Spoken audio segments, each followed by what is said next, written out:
السلام عليكم ورحمة الله وبركاته.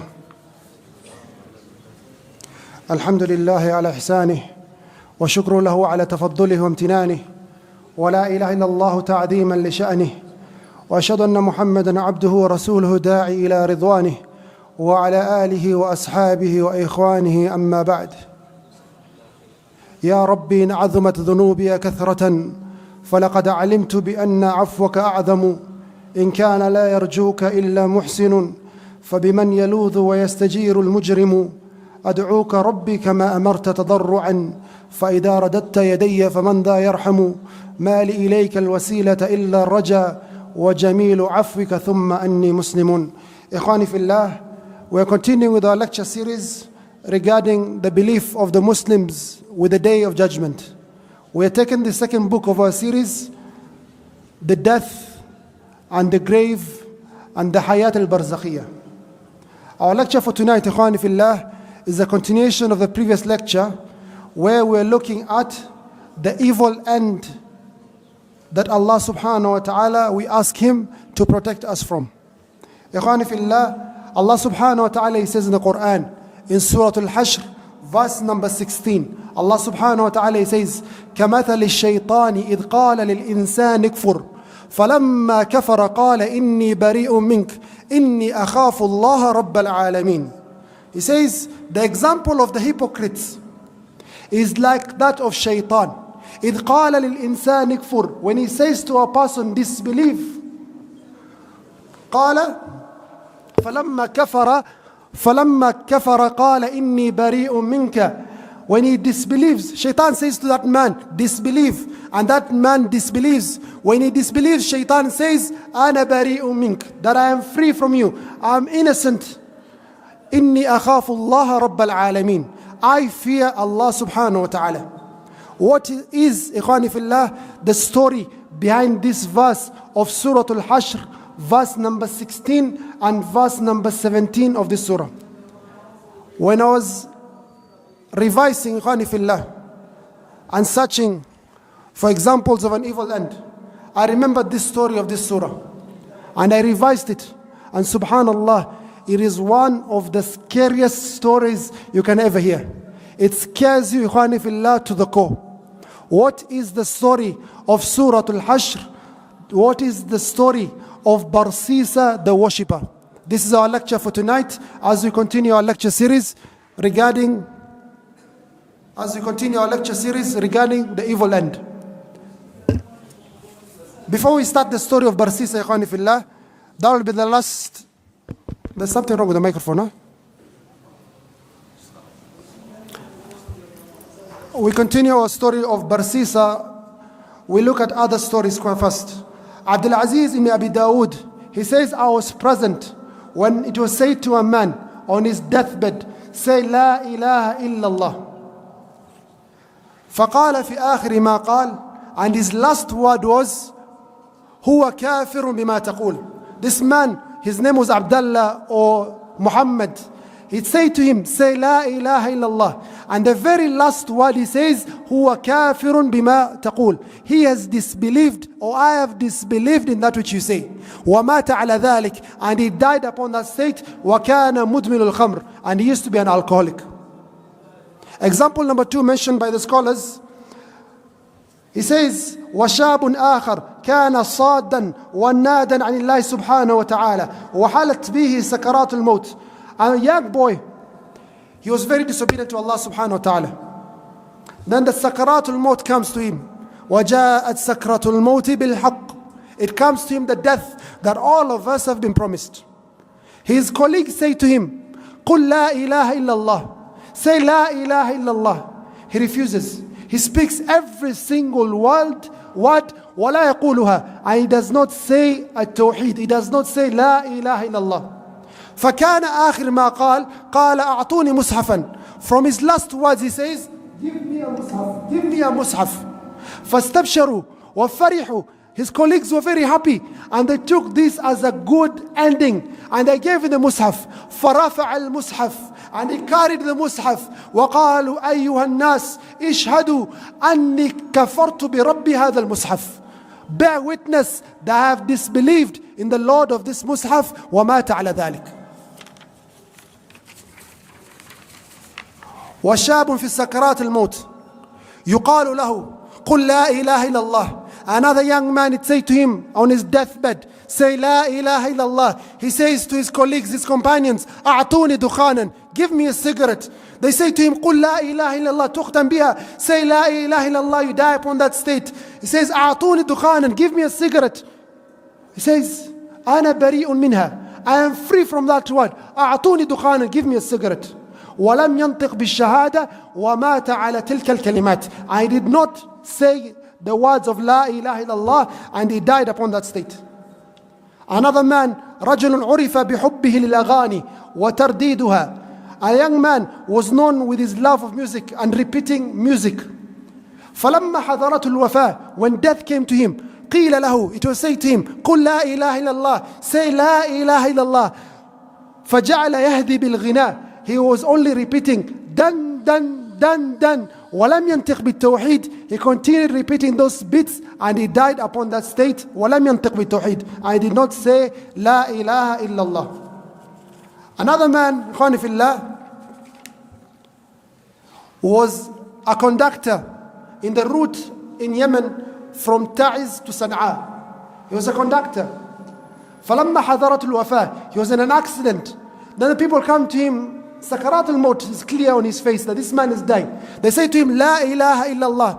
And all he can say is, Baqi nafar, beba moja. Only one remaining to fill the bus. ولم ينطق بالتوحيد ومات على ذلك.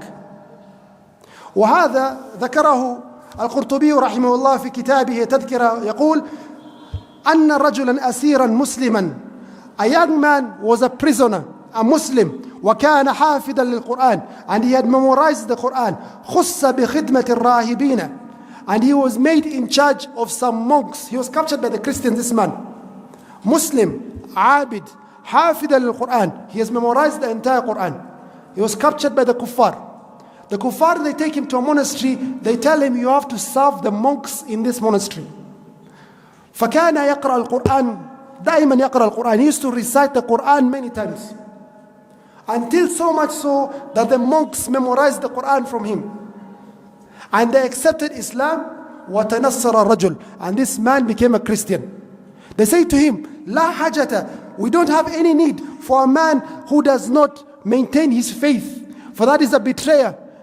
Go back to your faith. And he refused, and he remained upon Christianity, as mentioned by Imam al-Qurtubi, and he died upon that state. And the monks who were Christians, they became Muslims. And Ikhwani, the story we're taking now is the story of Surah Al-Hashr. Allah subhanahu wa ta'ala says in the Quran, كَمَثَلِ الشَّيْطَانِ إِذْ قَالَ لِلْإِنسَانِ اكْفُرْ فَلَمَّا كَفَرَ قَالَ إِنِّي بَرِيءٌ مِّنْكَ إِنِّي أَخَافُ اللَّهَ رَبَّ الْعَالَمِينَ فَكَانَ عَاقِبَتَهُمَا أَنَّهُمَا فِي النَّارِ خَالِدَيْنِ فِيهَا وَذَلِكَ جَزَاءُ الظَّالِمِينَ. Imam al-Qurtubi rahimahullah and others, they mentioned the following story of Barsisa, the worshipper. Barsisa is from Bani Israel. Barsisa is from Bani Israel. This man, ikhwani fillah, was a worshipper of Allah subhanahu wa ta'ala. كان صواما قواما. He used to fast his days, and he spent all his days in ibadah. في صومعته, he had a monastery or his own prayer place or his own church or his own synagogue. He had a place of worship that was specific for him. This man, ikhwani fillah, 70 years, he never disobeyed Allah subhanahu wa ta'ala. حتى يئس الشيطان منه. Even the shayateen, they were complaining and fighting amongst each other. Why are you not able to misguide Barsisa, the worshipper? حتى أخذ ملفه الشيطان الأكبر إبليس. Until even Iblis, la'natullah alayh, the head of the shayateen, he took this file. Why are you not able to misguide this person until he's become the greatest worshipper of his time, Barsisa the monk or Barsisa the worshipper? So the days passed. The shaitan, they never lost hope, but they tried every single way to misguide this man, but they were not able to. Then one day, ikhwani fillah, 3 brothers, they decided to go for jihad fi sabilillah.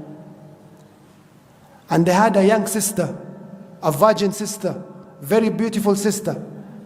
So they asked themselves, we want to go do this act of jihad, but we leave our sister with who? All these men cannot be trusted. Who can we leave our sister with? So they all agree upon one word. They say the best man in our village or in our place is this worshipper Barsisa. We can trust him. This is a abid, he's a worshipper. He's a person who fears Allah. This is a rajul salih. This is a pious man. So they go to Barsisa and they tell him, look after our sister.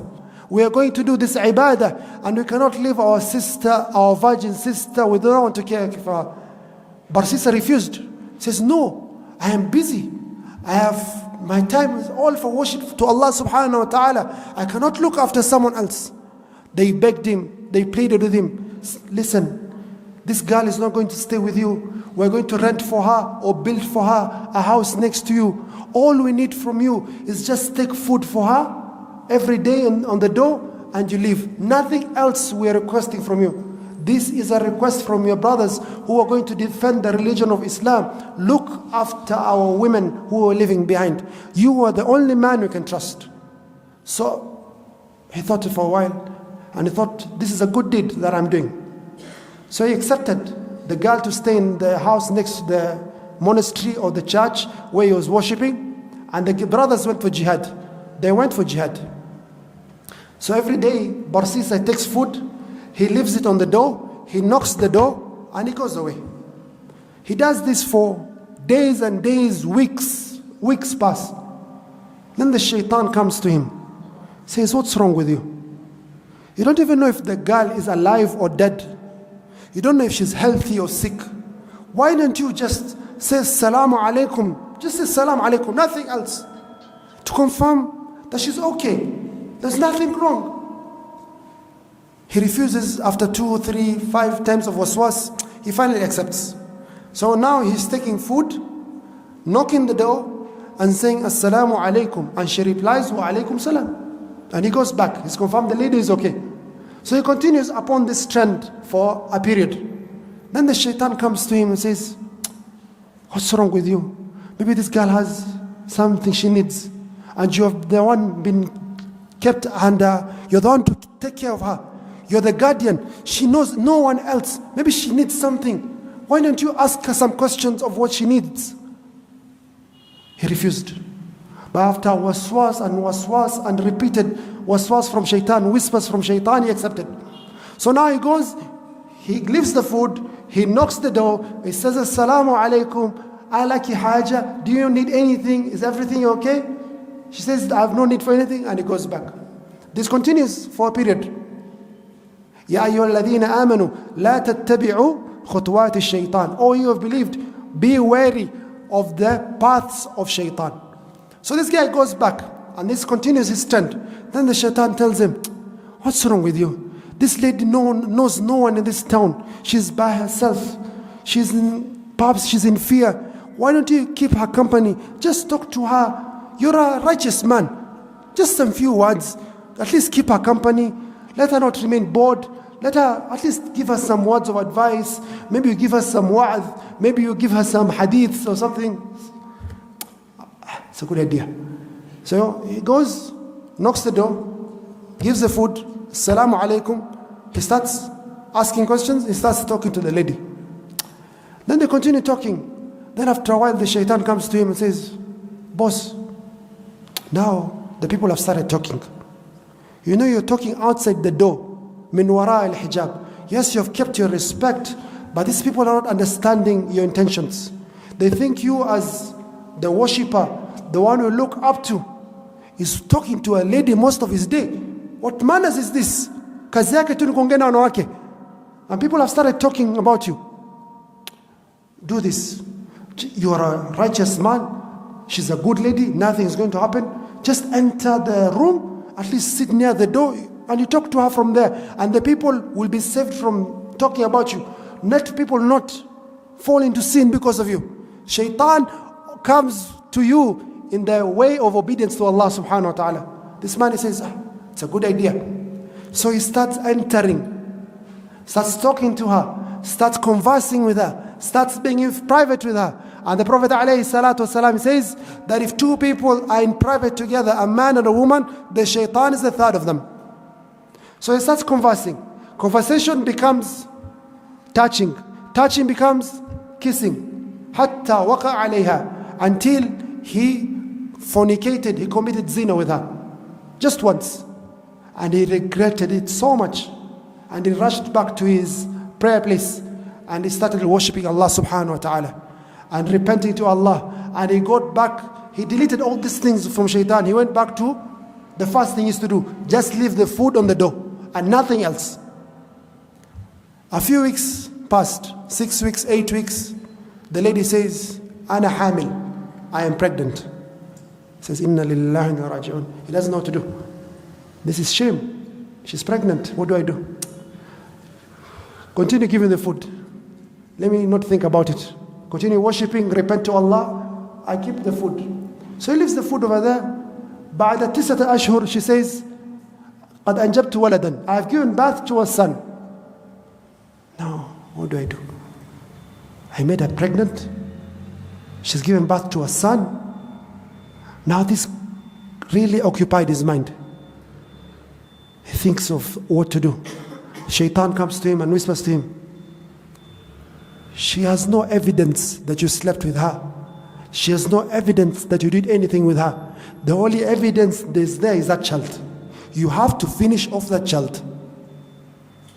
So the shaitan gives these whispers until it settles in the heart of this man, Barsisa, the worshipper. And he says, let me take the child. He goes to the room, takes the child, goes to the desert, takes out his knife and slaughters the child and buries the child. He goes back.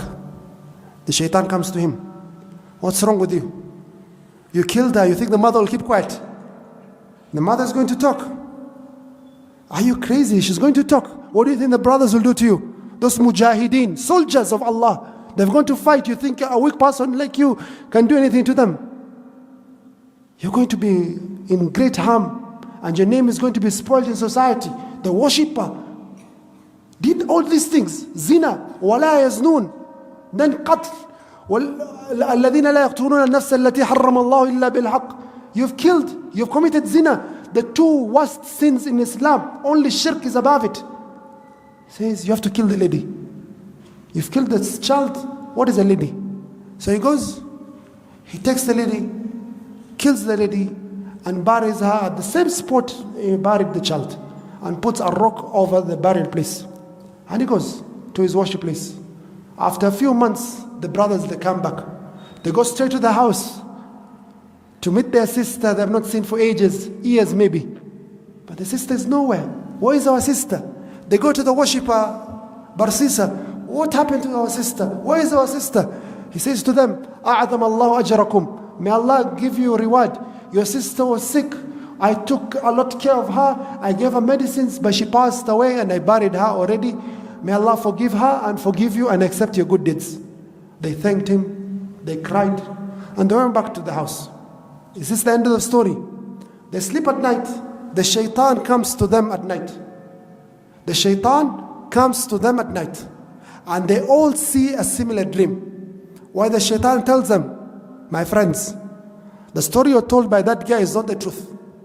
The story is as follows. And he tells them the full story. And if you want the evidence for this, go this road, take a right, take a left. That spot, you shall find your sister and her child buried on that exact spot. They woke up in the morning. The young one says, Wallahi, yesterday I saw a very bad dream. I saw this and this.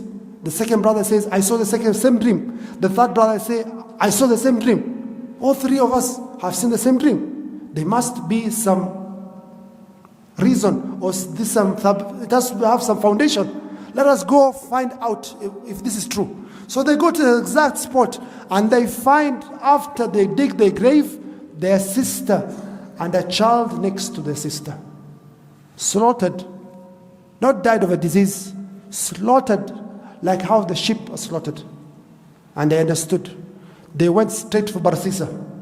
They took him out of his worship place, his prayer place. They beat him up thoroughly. They destroyed his entire place, prayer place. and they informed the people what this worshipper, what this person who was pretending to be a worshipper, a person who's fearful of Allah, they told them the story of this man, the story of Barsisa. How much shame did this man feel? All the insults, the spitting, and people accusing him. And this man was looked up in society as the best of society. Now he's been looked at as the filth, as the dirtiest person in society, a person who committed not only zina, but killed 2 innocent souls. What embarrassment did this man feel? When this man was in his weakest, the shaitan came to him in his true face and said, I am the one who did this all to you. And no one else can save you apart from me. I did this from day one, it was me. And I have succeeded, I am done with my mission. If you want me to save you from this, and I'm the only one able to save you, as I am the one who kept you in this situation, I request from you one thing only. Make for me only one sujood. Just prostrate to me only once. He refuses initially. He says, I am the only one who can save you. I am not asking for a lot. Only one sujood. Just prostrate from me only once. I'm asking only once, not twice. Only once, make sujood for me. So this man,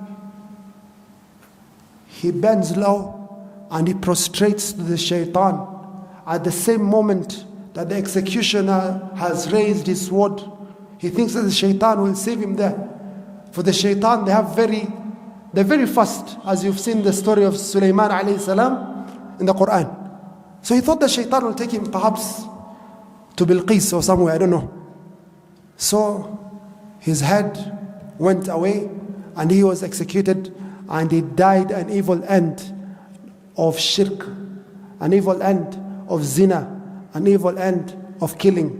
Allah subhanahu wa ta'ala, the scholars, they say that the statement or the verse the verse Allah subhanahu wa ta'ala revealed in Surah Al-Hashr is related to this man and the like of this man of Barsisa, where Allah subhanahu wa ta'ala, He says in the Quran, كَمَثَلِ الشَّيْطَانِ إِذْ قَالَ لِلْإِنسَانِ كْفُرْ. The example of the hypocrite is that of the shaitan when he said to that man, disbelieve. And that man, he disbelieved.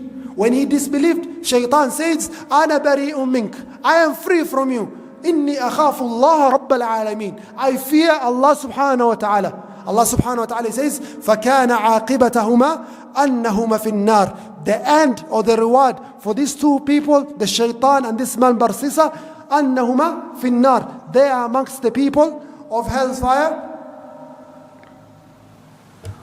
وَذَلِكَ جَزَاءُ الظَّالِمِينَ, and that is the reward of every person who goes against the path of Allah subhanahu wa ta'ala. Ikhwani fillah, as we mentioned in yesterday's lecture, the dua that the Prophet alayhi salatu wasalam used to often say was, Ya muqallib al-qulub, thabbit qalbi ala dinik. All the turners of hearts, make my heart firm upon your faith. Aisha radiallahu anha says, why do you make this dua? She said, the Prophet alayhi salatu wasalam says to her, إن القلب بين أسبوعين من أصابع الرحمن يقلبها كيف يشاء. The heart of any person is between the two fingers of Allah subhanahu wa ta'ala. And Allah turns the hearts from disbelief to belief or belief to disbelief as He sees the person. The Prophet alayhi salatu wasalam says, إن الرجل لا يعمل الزمان الطويل بعمل أهل الجنة ثم يختم له عمله بعمل أهل النار. A man will act for a very long time with the deeds of the people of Jannah. ثم يختم له عمله, and his deeds will be ending بعمل أهل النار, with the deeds of the people of the hellfire, and he enters the hellfire. May Allah subhanahu wa ta'ala protect all of us and our families from the evil end. وآخر دعوانا أن الحمد لله رب العالمين والسلام عليكم.